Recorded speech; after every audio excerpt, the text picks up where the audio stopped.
Ang ganda ng Iloilo experience at chemistry nila bilang love team ang makikita sa upcoming Kapuso rom-com ni Jillian Ward at Michael Sager sa My Ilonggo Girl. Narito ang aking chika.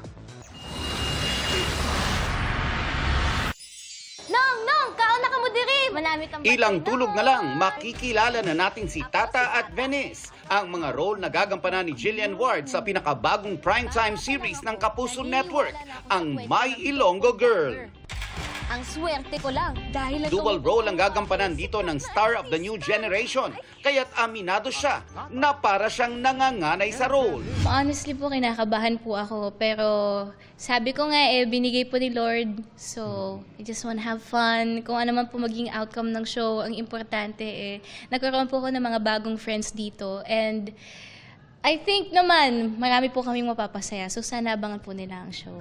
Makakatambal niya dito si Michael Sager, na gaganap bilang Francis.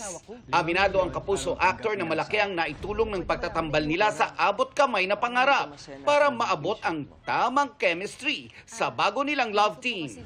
Jill and I's relationship got closer through this project because at first abot kamay, nahiyaw sa kanya Kasi of course si Doc Annalyn siya, so off-cam sa abot parang nandun lang ako, nakikipag-TikTok, very approachable, napakabait.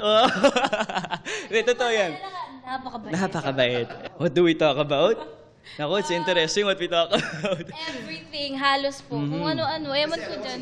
Yung mga taong Mapapanood sa My Ilonggo Girl ang tamang blend ng katatawanan, drama, at kakaibang twist and turns ng kwento. Thankful sina Jillian at Michael na bukod sa magandang takbo ng istorya, maipapakita din nila ang ganda ng Iloilo. Habang nagsushoot nga sila doon, siniguro nilang nagkaroon sila ng full Iloilo experience. Kumain po kami ng batchoy, yung mga nila? Yung mga delicacies ng yung mga isda, laswa. Opo. Nung nag-rest day po kami, ang ginawa namin, inikot namin ang Iloilo. Buong Iloilo. Opo, pumunta kami sa Molo Church, sa port. Sa Lunes, January 13 na ang world premiere ng My Ilonggo Girl.